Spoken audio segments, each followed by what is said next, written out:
therapist, and your life gon' be lit. And you are now rocking with Celeste, the therapist. Let's go.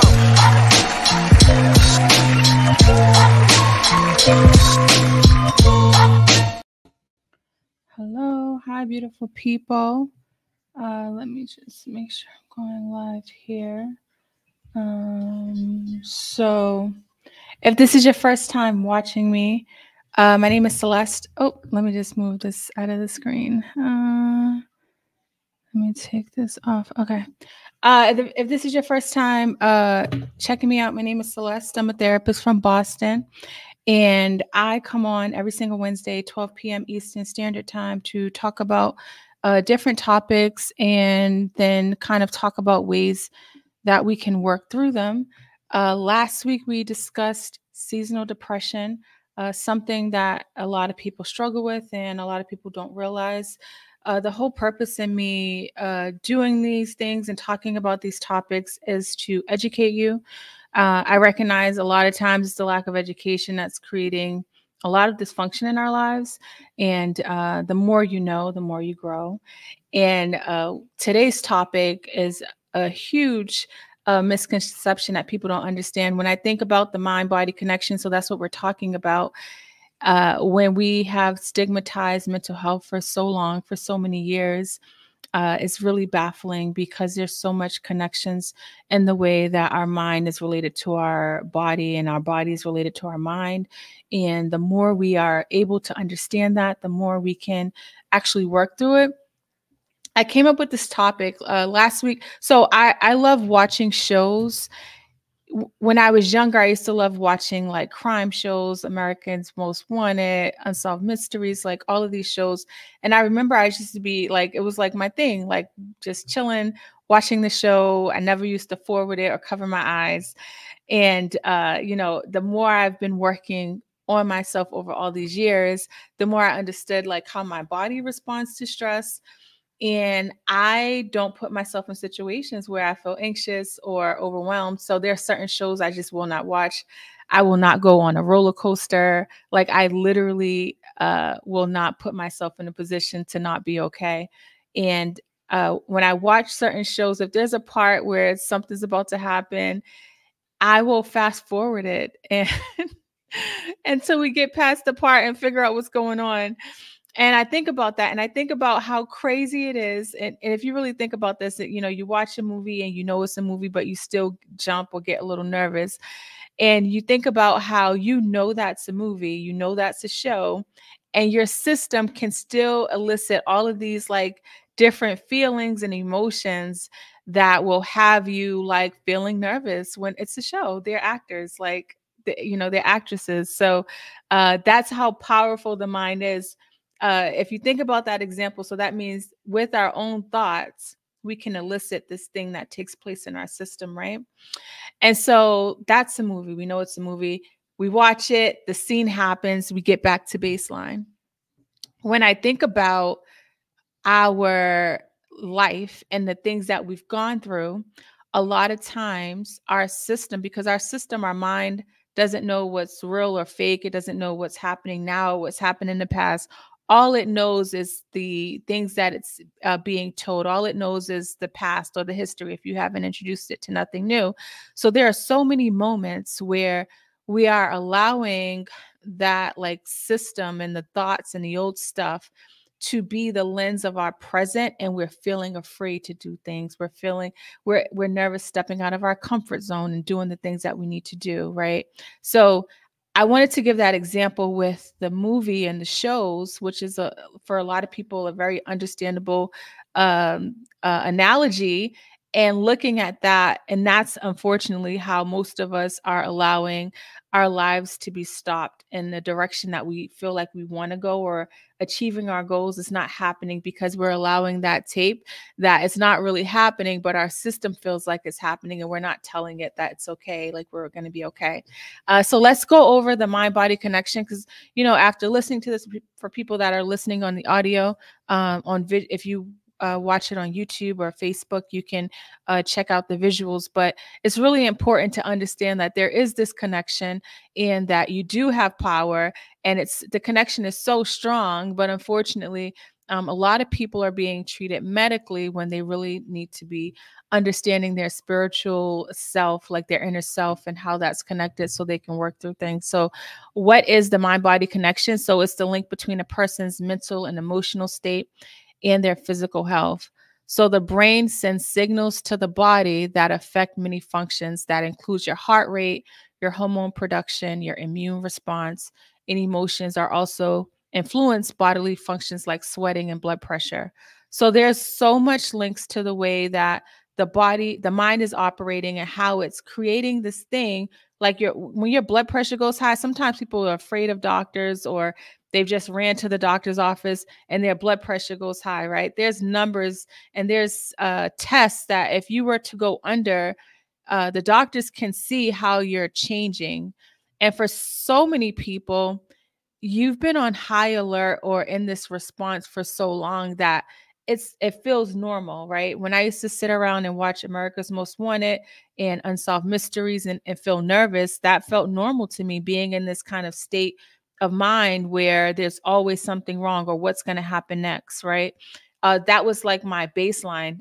Were we meant to live in that state of our baseline being on high alert? Absolutely not. I always tell people that we are the only species on Earth that will activate that kind of amygdala with just how we think about things, the way that we're processing or unprocessing things. A lot of the things that are happening in our unconscious, like the things that we may have experienced in the past, is currently affecting us right now, today, and the things that we need to do or want to do. So that's the mind body connection. So your mind and body, you got to look at them as like best friends, right?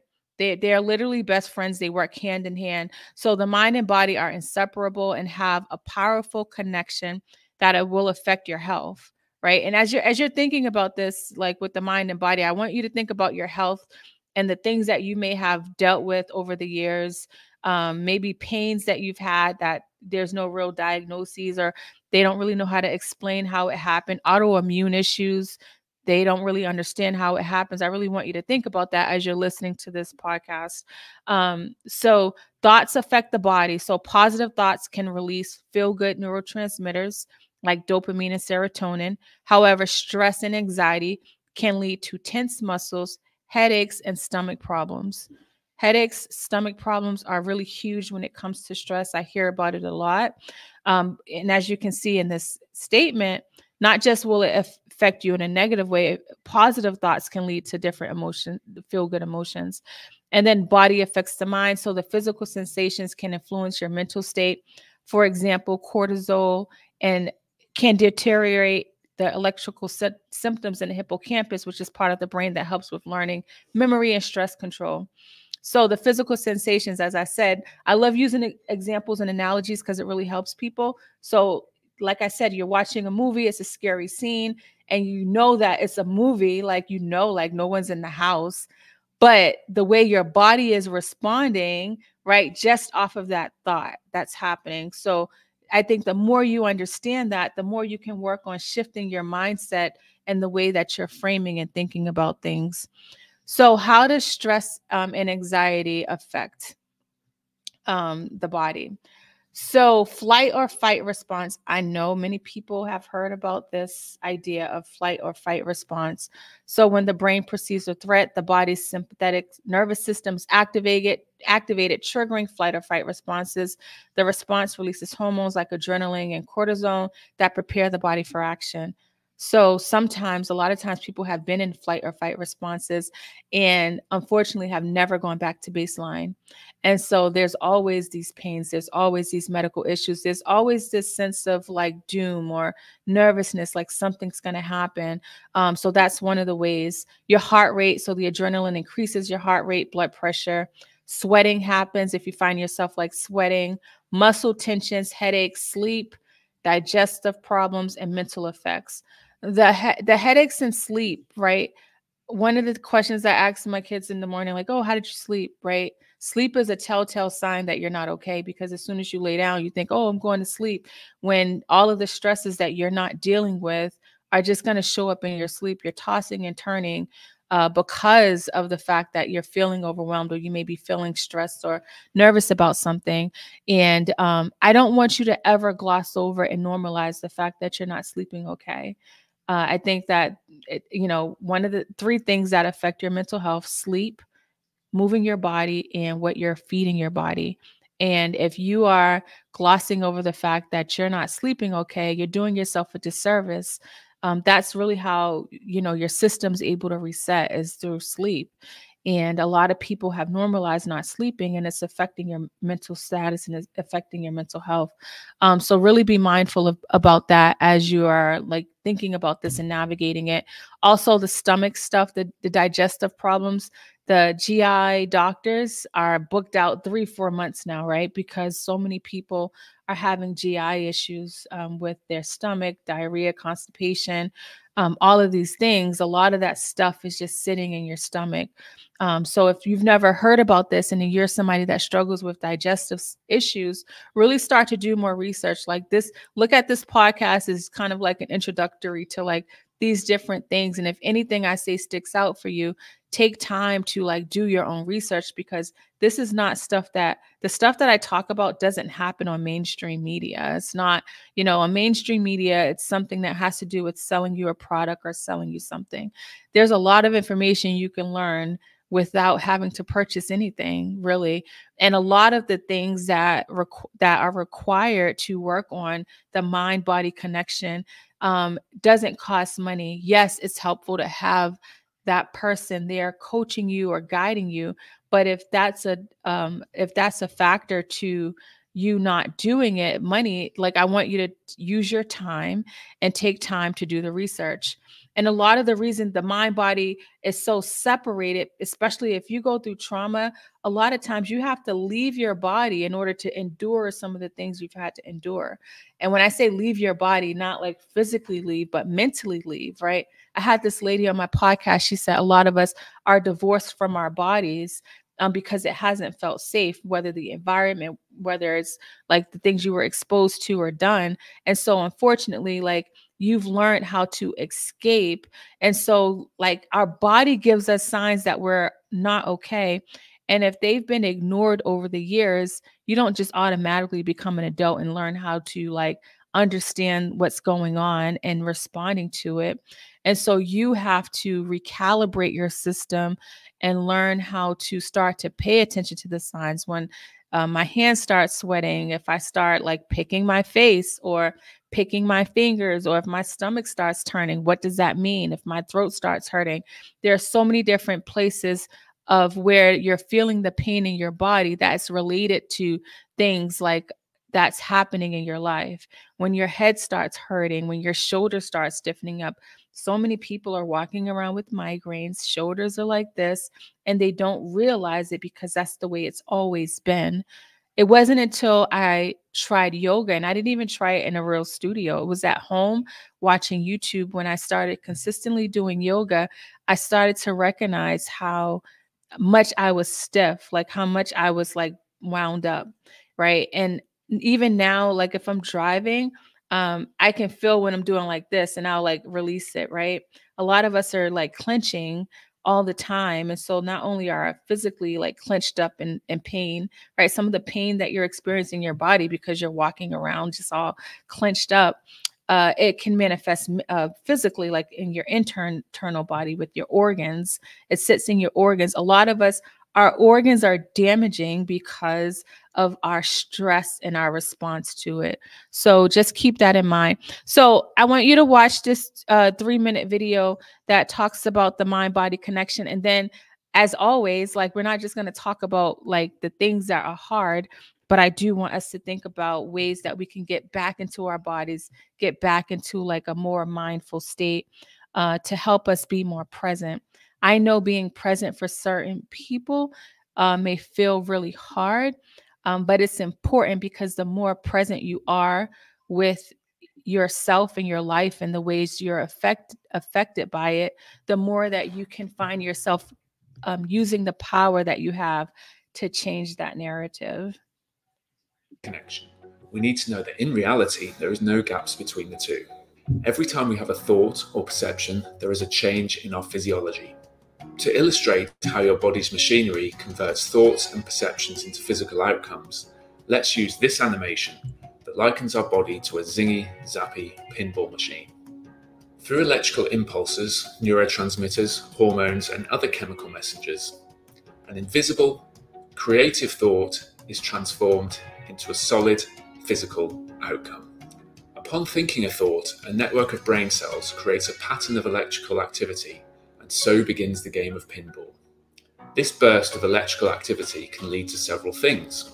It may lead to more electrical signals flowing through your body via nerve cells from the base of your brain. The impulses travel to tissues and organs such as your heart, where electrical activity is converted into physical functions, such as moving a limb or increasing heart rate. In the pinball machine, this is like circuits of lights, noises, trapdoors, and levers that are activated when someone is playing. Another outcome of brain activity is the release of hormones from glands in your brain. These travel around your bloodstream and ping off other tissues and organs to create their next effect. This is just like the pinball machine firing out balls from the top of the machine, which create knock-on effects depending on what they hit. In your brain, when the hypothalamus fires out hormones, the end result might be a widening of blood vessels to increase circulation, or causing the glands on the top of your kidneys to release another hormone, such as cortisol. The process also works the other way around. Signals from tissues can ping messages back up to the brain that lead to another burst of electrical activity that we piece together as a thought.